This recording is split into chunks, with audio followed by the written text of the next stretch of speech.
The Telecommunications Industry Association this week announced that Wes Johnston has been named Chief Executive Officer. He brings TIA more than 25 years of experience leading and transforming technology and telecom businesses. Here at TIA's Connectivity Jam in Dallas, Texas is Wes Johnston. And Wes, welcome to the program. Glad to be here, Abe. Thank you. I'm glad to have you here. So as I said in the introduction, you bring a wealth of knowledge and experience to TIA. What do you think your biggest contribution will be to the TIA organization? Well, I think probably the most important thing I can say to the point is I inherit a high-performance team.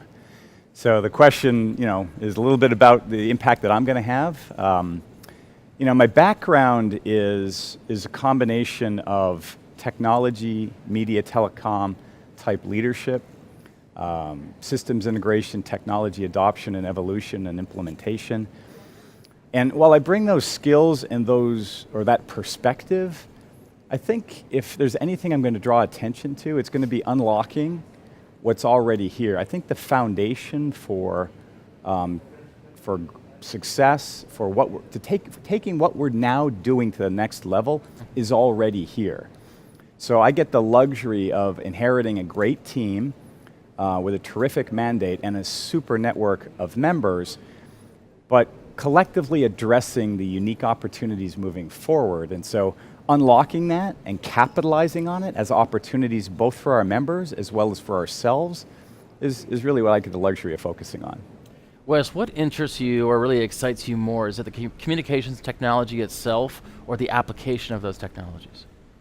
Well, I'm the first to say I love the technologies. I really do. I mean, I like to go low in the stack. I like to hear the details. I'm intellectually stimulated and curious about pick all of the applicable technologies and some that are still evolving, like the Internet of Things. So I get excited about all of those technologies.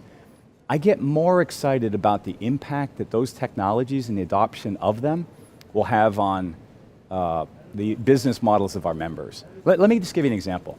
The world's largest taxi company doesn't own taxis.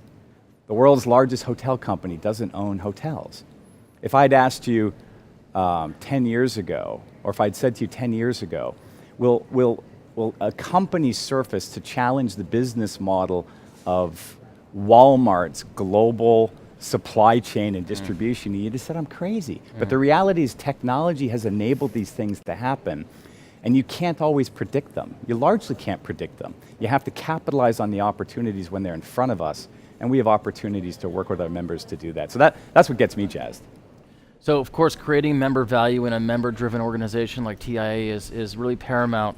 What do you think is the biggest challenge in your short time so far at TIA to creating that total member value? We have such a large agenda. There's so much we can be involved in. I rattled off, NFV, IoT, 5G, standards, policy, business advocacy. So there are so many potential opportunities. The hardest decisions we're going to have to make are, where do we concentrate our efforts? I sometimes use the expression that, strategy is about choice. I never confuse strategic thinking with strategic planning. I never confuse planning with execution, because all of those things have to get done. But up front, making the choices that allow us to align as closely as possible to our members' interests, and in particular, how we can help accelerate their business model is going to be the challenge. You'll hear me talk about the worms, and those folks that have known me for some time will recall my use of the term worm, which is just the acronym for what really, really matters. Because you and I right now on a whiteboard, we can come up with 100 things that matter. But there are likely a small number of items that disproportionately determine the outcome, and for us, that allow us to disproportionately create member value. We have to figure out what they are. We're largely on some of them now, and ensure that we resource to execute well against those. That's an interesting segue to the next question. So I have a few worm technologies that TI has been focused on over the last number of years. Of course, NFV, IoT, and 5G are three of those. Right. Where do you think it would be best for TIA going forward to focus on in those three areas?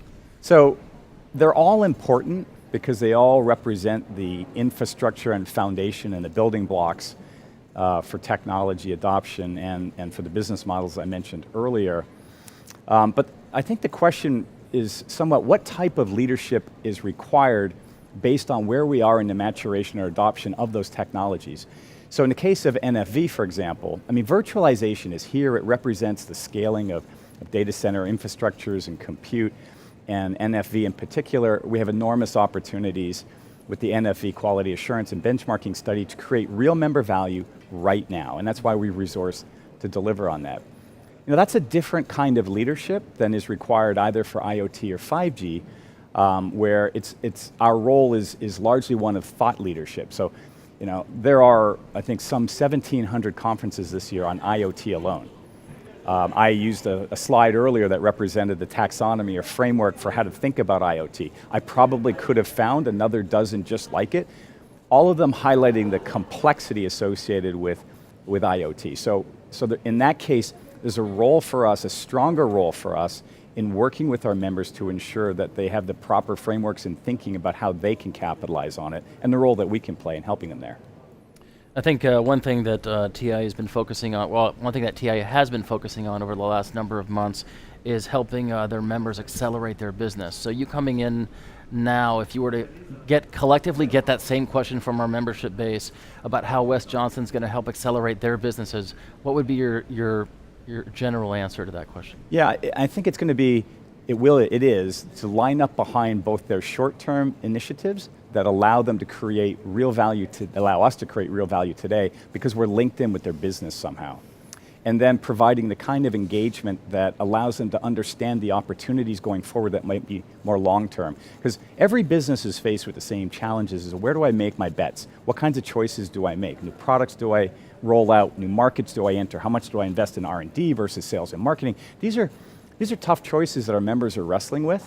We have a role to play in educating them on where and how they could be making those decisions, and then when those decisions are being made, for us to offer products and services that can tie into, in a more direct way, a more linear way, where we are now part of the fabric of our members' business models. And that comes back to my opening comment of how can we better integrate with our members, and it's going to be through linking the technology adoption with the business models of our membership. I was talking to Charlie Vogt earlier from Imagine Communications, and of course you guys have a relationship, business and personal. Yeah. He said that TIA will greatly benefit from Wes's knowledge and experience, so we're all looking forward to that, and welcome to the TIA family. Thank you for having me. Thanks, Thank you for having me, I appreciate it.